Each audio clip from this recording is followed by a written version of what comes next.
Bienvenidos a Cruce de Palabras por Telesur. Soy Luis Hernández Navarro y hoy vamos a conversar sobre un tema apasionante y trascendente de la política mexicana, la cuestión educativa.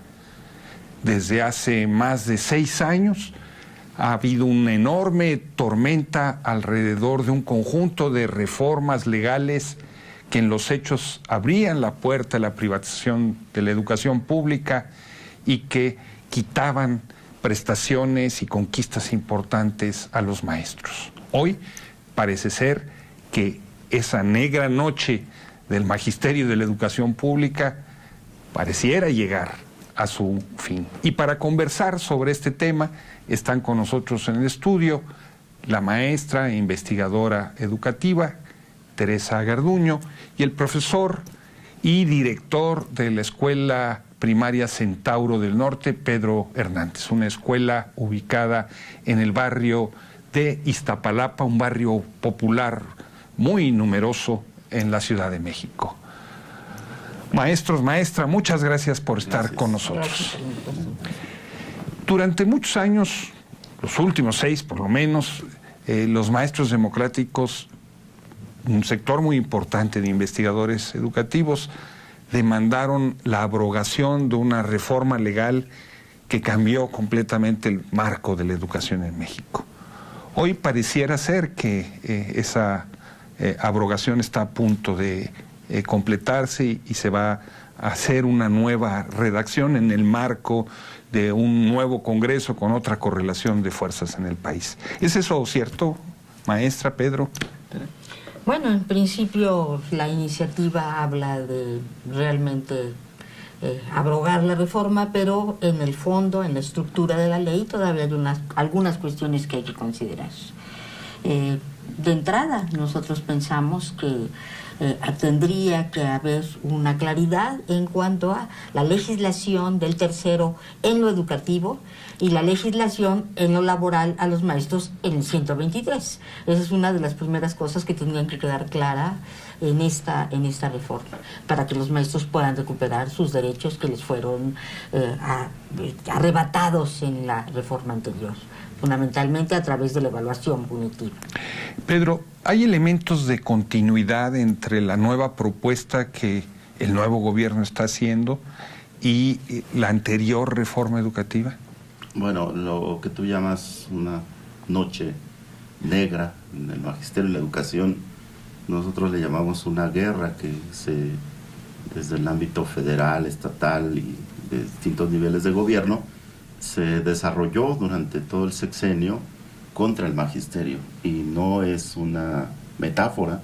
Hay muertos, hay heridos, hay maestros y pueblo lastimado, hay presos, hubo presos políticos, despedidos, más de 500 todavía sin ser reinstalados. Entonces el empecinamiento de obligar al magisterio no solo a el asunto de la evaluación que denominamos punitiva, sino además una serie de cambios que puso en tela de juicio sus derechos laborales, como su plaza, como sus salarios, como su libertad.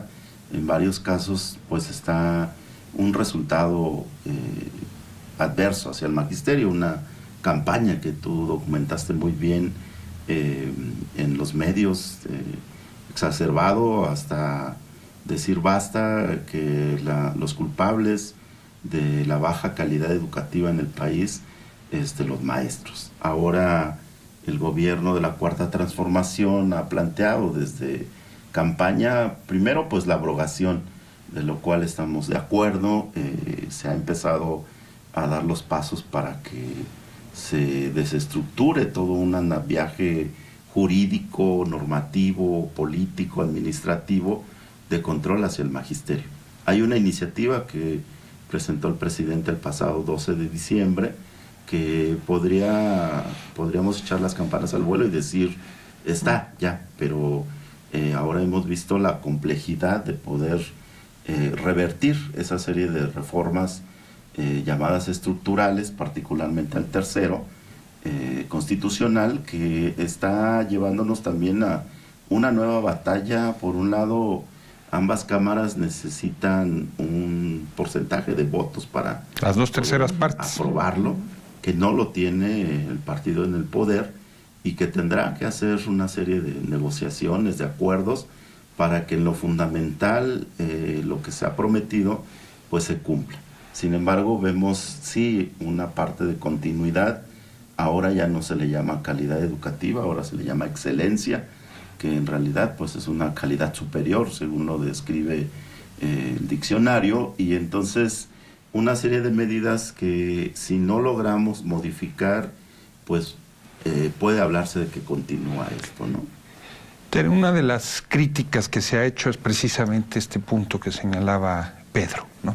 En la reforma pasada se justificó en nombre de la calidad de la educación. Nunca se definió con precisión lo que era, ¿no? Y cada una de las legislaciones secundarias tenía una forma de escribirse distinta que en las otras. Y hoy se sigue hablando de calidad, pero también se habla de excelencia. ¿Cuál es el problema de usar estos conceptos? El problema fundamental es que el uso del término de calidad nos remite a un camino, un parámetro para medir la calidad, o sea, para ver si es de buena o de mala calidad el producto. Esto en la producción industrial es posible. Yo puedo evaluar la calidad de las tapas de una botella para que cierren bien. En educación no se puede, porque en educación tenemos una población totalmente diversa, con muchas necesidades que debe ser atendida. Y el desarrollo de los niños, desde el punto de vista de la investigación en desarrollo, va en muchos niveles. Entonces es muy difícil lograr que todos los niños lleguen al mismo lugar al mismo tiempo. En realidad nunca llegan al mismo tiempo y todos llegan diferentes, ¿sí? Cuando nosotros metemos la palabra calidad, nos obligamos a tener instrumentos para estar midiendo. La realidad es que esas mediciones que se han hecho desde hace mucho tiempo no han incidido en cambios en la escuela. O sea, la aplicación de pruebas para medir si los chicos están rindiendo lo que se estaba esperando que rindieran de acuerdo a esa prueba, no da como resultado que en el siguiente periodo mejoren las cosas. ¿Por qué? Porque en realidad los profesores tienen que hacer un trabajo, yo diría un trabajo bastante complejo para poder atender esas diversidades que tienen en el aula. Más cuando ha habido una política de inclusión del Estado y un desmantelamiento de la educación especial, y entonces todos los niños están en el aula, o gran parte de los niños.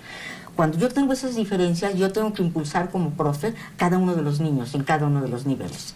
En el pensamiento lógico, en el lenguaje, en el conocimiento de las ciencias, de la historia, etc. Hacer eso me implica establecer muchas dinámicas en el salón, ¿sí? Y muy posiblemente yo no pueda con una sola prueba medir el desarrollo de todos los niños. ¿Qué hacen los profes? Los profes evalúan muchas veces de acuerdo al trabajo de los niños, a la participación, a la cooperación, a las preguntas que hacen, ¿sí? Eso les permite tener una idea general, pero no pueden medir exactamente lo que está pasando con cada uno de ellos. Es por eso que el meter el concepto de calidad y de excelencia obliga a remitirnos a ello. Yo pienso que lo mejor es que los procesos de evaluación se instalen en la escuela con el colegiado de la escuela, con el maestro, con su grupo, con los padres de familia que van viendo qué va pasando con sus niños, cuánto avanza, cuánto se interesa, cuánto puede hacer la tarea, cuánto puede investigar, cuánto puede leer o no, con el colegiado de profes que pueden acompañar al maestro en sus dificultades, con el director de la escuela, muy en lo local. ¿Para qué? Para que esos resultados, por ejemplo, trimestrales, pensemos ahorita como están las boletas trimestrales, se regresen al grupo en el mes cuarto. Entonces, en el mes cuarto yo como profe sí puedo decir, ay, me fallaron en lectura. La estrategia que me propuso el maestro de cuarto es buena, la voy a seguir. Entonces yo incido en el aula, inmediatamente. Pero las otras evaluaciones son nacionales, son estandarizadas, se califican fuera de la escuela y los resultados nunca le llegan al profe. Entonces no sirve esa evaluación. Yo creo que hay que pensar en una calificación más cualitativa de la educación para decir es más consciente, más razonada, más reflexiva, más flexible, más equitativa, no es discriminatoria, y eso permite entonces avanzar en el proceso educativo. Pedro, además de la crítica a estos conceptos de calidad y de excelencia, ¿no? Excelente es único, ¿verdad? Es la calidad llevada a lo máximo, a su fase superior. ¿Qué otras críticas tienen ustedes a esta propuesta de nueva legislación? Bueno, lo que pasa es que si bien se quita la parte, se decreta que se elimina el Instituto Nacional de Evaluación, que fue el órgano persecutor durante el sexenio. A propósito, ahora se ha querido defender diciendo que se requiere los datos que aportaba, cuando en realidad se dedicó a diseñar ese tipo de evaluación, que es más bien una medición, intentando decir la idoneidad de los maestros. Luego hay... O sea, perdóname que te interrumpa, pero tú nos estás diciendo medición y evaluación no son lo mismo. No son lo mismo, y se ha simplificado como un solo tipo de mecanismos, de instrumentos, que serían estas pruebas estandarizadas, tanto a maestros como a alumnos. Es decir, aplicar el mismo instrumento para todos los maestros, independientemente de su contexto, de su antigüedad, de su nivel, de lo específico de su tarea, y a los niños igual. O sea, eso que se dice una y otra vez de que lo que no se mide no se puede mejorar, ¿no es cierto? No es cierto. Yo creo que hay aspectos cualitativos, como dice Tere, que la educación nos da, es decir, los avances cotidianos de los niños, que no pueden medirse en una prueba. ¿Cuánto podemos decir que un niño adquirió valores? ¿Eso cómo lo podemos medir? Que es solidario, que con sus compañeros está siendo solidario. Eso no puede medirse en una prueba. Con los profesores también debe de considerarse pues su experiencia, su contexto, las posibilidades de acceder a una preparación, a una profesionalización. Eso no lo dio la reforma anterior. Ahora estamos demandando que esta reforma debe considerar estos aspectos sustantivos, pero sobre todo poder llevar a una transformación de la educación. El problema que tenemos en nuestro país es que durante los últimos 35 años del llamado neoliberalismo ha venido una reforma tras otra sin realmente las causas profundas de las desigualdades que tenemos en las escuelas atenderlas. Entonces consideramos que ahí el tercero constitucional básicamente debe de ser en su aspecto filosófico y pedagógico. ¿Te parece si hacemos una pequeña pausa? Adelante. No se vayan, volvemos en muy breves instantes.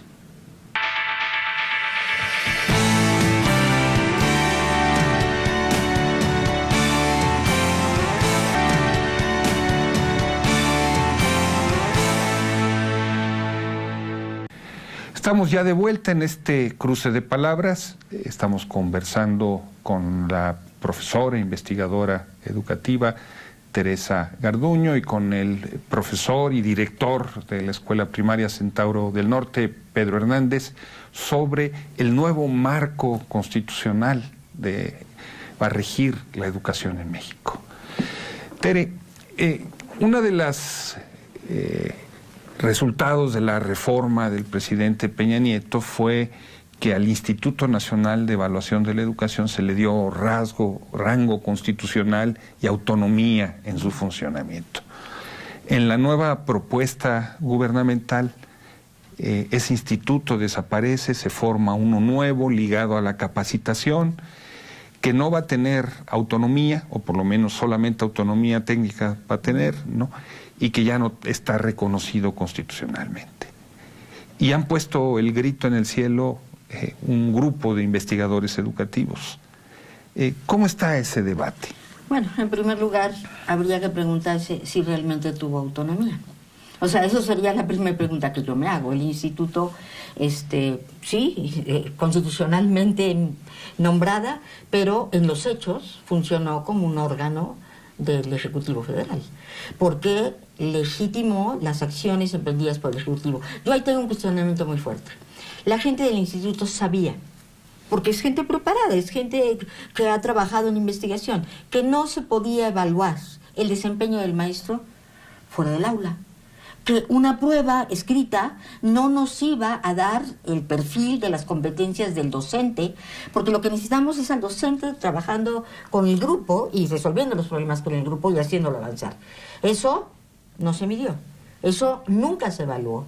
Cuando se les planteó a la gente que la mejor evaluación tendría que ser en el aula, dijeron, lo sabemos, pero eso es muy caro. Entonces yo me pregunto cómo en una supuesta autonomía, sabiendo y teniendo la conciencia de que la mejor evaluación tendría que haber sido en la escuela, sabiendo qué pasa en la escuela con el desempeño del maestro, tratando de no tocar la estructura del aula para saber realmente qué pasa, porque si no hay una simulación, queremos saber cómo funciona realmente. Entonces no ejercieron su autonomía. Es una de las razones, a mí me parece, éticas por las cuales una institución y un grupo de intelectuales e investigadores que saben lo que pasa en educación hayan aceptado trabajar en esa línea, en un mecanismo de represión brutal contra el magisterio, y que legitimaron durante todo el sexenio, porque legitimaron sus resultados, legitimaron algunos cambios que le hicieron, adaptaciones a la prueba, pero en realidad estaban siendo un brazo del Ejecutivo Federal. Entonces, de entrada, pues yo me pregunto cuál autonomía. Pedro, hay quien dice, dentro de este mundo de investigadores educativos, que el aplaudir la desaparición del INE, por sus siglas, es un acto de revanchismo político de parte de ustedes. No, nosotros igual que Tere consideramos que el INE no cumplió con las funciones para las que fue diseñado y bueno, pues lamentamos que este grupo de académicos que tenían un reconocimiento alto hubieran incurrido pues en esta falta de ética y ahora pues plantean que nada a obscuras, pero en realidad nunca aportaron elementos necesarios para las transformaciones. Se dedicaron a perfeccionar desde su perspectiva estas pruebas estandarizadas, a decir una y otra vez que los resultados seguían siendo adversos, y en realidad lo que hicieron fue ratificar que estas políticas no ayudaron a resolver la crisis educativa en nuestro país. Nos parece que ahora el instituto que se está planteando desde la reforma constitucional del presidente requiere que precisamente estos faltantes, estos ausentes, puedan quedar de manera más clara. Sin embargo, insistimos que en el tercero constitucional básicamente pues debe de ser los aspectos filosóficos y pedagógicos de la educación, porque recordemos que la reforma anterior lo que hizo fue poner una serie de parches, incluso de carácter laboral y administrativo, llevándolo al exceso, donde no debía de estar pues en esta parte del tercero constitucional. Tere, en la iniciativa del nuevo gobierno no se reconoce explícitamente niveles educativos, el de educación especial, el de educación física, etcétera, etcétera. ¿Eso es bueno o eso es malo? Eso es preocupante. Ese es un ausente que tiene que estar. Esas modalidades han sido eliminadas prácticamente en el sexenio anterior. Educación especial, educación física, educación tecnológica han sido relegadas. Cuando se tiene todo un trabajo, toda una experiencia en cada uno de los ámbitos que permite desarrollar el trabajo de la escuela. Nuestra educación inicial. Entonces, nos parece, esos ausentes tienen que ponerse. ¿Por qué? Porque el reconocerlo en el artículo significa que el Estado se va a abocar a trabajar la educación inicial, la educación especial, que va a trabajar con educación física. Se necesita un marco, pero se necesitan reconocer las modalidades, porque esas modalidades tienen una función en la escuela, que ha sido realmente hecha a un lado y es un faltante importante. Yo lo decía hace rato con la inclusión. Se habla de la necesidad de la inclusión, yo estoy de acuerdo, pero hay condiciones para incluir, y educación especial tiene muchas herramientas para poder ayudar a la inclusión de los niños y niñas que tienen un poco más de diferencias. Desde mi perspectiva, solo es que tenemos unos más diferencias que otros, pero se necesita ayuda. Y al estar en el tercero constitucional, el Estado se da la tarea, después en leyes secundarias, de darles un espacio claro. Otra cuestión que pasa, por ejemplo, con las normales, con el reconocimiento del trabajo en la normal como formadora de docentes, para permitir entonces que los estudiantes normalistas puedan tener su plazo auténticamente. O sea, hay cuestiones que no están y que tendrían que agregarse. Pedro, ustedes como movimiento magisterial han reivindicado una serie de valores, de ideas, fuerza, alrededor de los cuales se tendría que organizar la educación. Hablan de que la educación tiene que ser humanista, hablan del valor de la comunalidad, etcétera, etcétera, ¿no? Muchas más, que tiene que ser holística, etcétera, etcétera. Eso no está incorporado en la redacción del nuevo texto constitucional. ¿Deberían incorporarse? Sí, de hecho en estas audiencias públicas a las que ha convocado primero la Cámara de Diputados y que ahora lo hará a partir de la próxima semana la Cámara de Senadores, hemos participado tanto maestros como investigadores señalando tanto estos ausentes, estas diferencias también, estas situaciones donde términos como calidad siguen apareciendo, pero además se agrega el de excelencia, esta formulación de una educación para el bienestar sin definir con claridad de qué bienestar estamos hablando. Y bueno, nosotros hablamos que necesitamos una educación que ayude también a nuestro país a avanzar, una educación emancipadora, una educación integral, pero también consideramos que debe considerar estos niveles, estas modalidades, la diversidad que tenemos. Se limita en una parte de la iniciativa a decir que en donde hay pueblos originarios pudiera ser bilingüe y bicultural, cuando hay avances muy importantes. Estamos en la Semana de las Lenguas Originarias, más de 65 en nuestro país, que no puede hablarse de un bilingüismo que ya se ha sobrepasado, o de una biculturalidad, cuando en realidad tendremos que hablar de una interculturalidad y de una multiculturalidad, y entender que nuestro país es diverso y que por lo tanto no puede entrar en los márgenes pues de la homogeneización. Hay situaciones preocupantes también, como no acotar lo suficiente la entrada de organismos económicos, de no deslindar claramente del asunto de la OCDE, que se está preparando ahora. La Organización para la Cooperación y el Desarrollo Económico. Que se está preparando para esta reforma, cuando la hechura, la responsabilidad en buena parte es de ellos. Entonces sentimos que el gobierno actual tiene también que desmarcarse y ver hacia adentro, que hay una pedagogía mexicana, que hay una investigación desarrollada en nuestro país, que hay instituciones con mucho prestigio que pueden perfectamente ayudar a que la transformación también pase por las aulas y por las escuelas.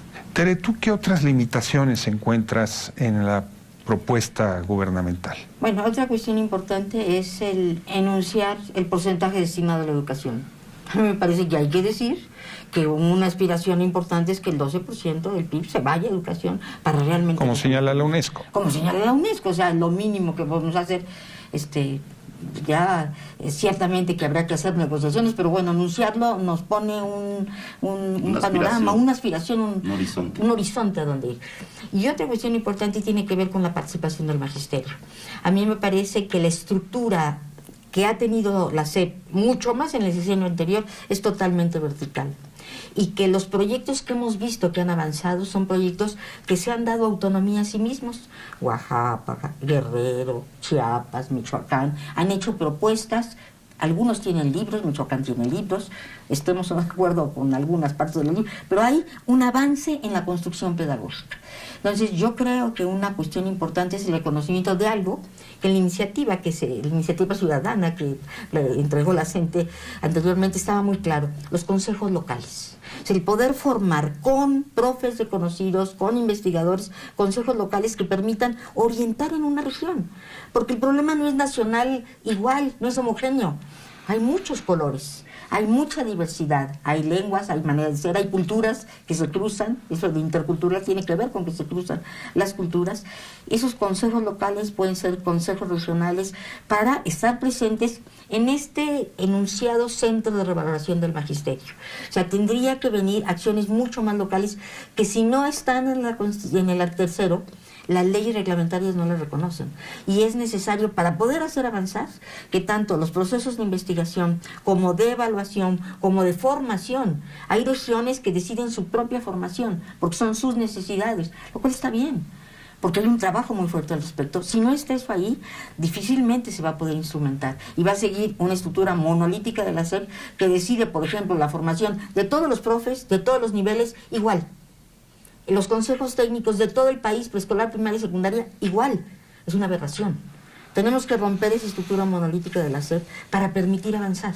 Y eso se da en un proceso de autonomía. Pedro, un grupo de académicos junto con los partidos de oposición que gobernaron en el sexenio pasado han hecho una propuesta distinta que en lo fundamental retoma lo que fue la reforma educativa. En un minuto, ¿qué opinión te merece esa propuesta? A nosotros nos parece que es un pacto por México 2.0 o algo así le llamaríamos. Reloaded, por... En realidad es una moneda de cambio que están estableciendo para contrastar con la iniciativa del presidente, y nos parece que acompañarlo ahora de algunos investigadores tratan de darle esa validez. Nos parece que es debatible que un conjunto de partidos que insistieron a rajatabla en poner una reforma ahora digan que hay una nueva propuesta. Tere, Pedro, muchísimas gracias por estar con nosotros en este cruce de palabras. Y ustedes, amigos, amigas, muchas gracias también por su amable compañía el día de hoy. Ya saben, los esperamos la próxima semana aquí por Telesur.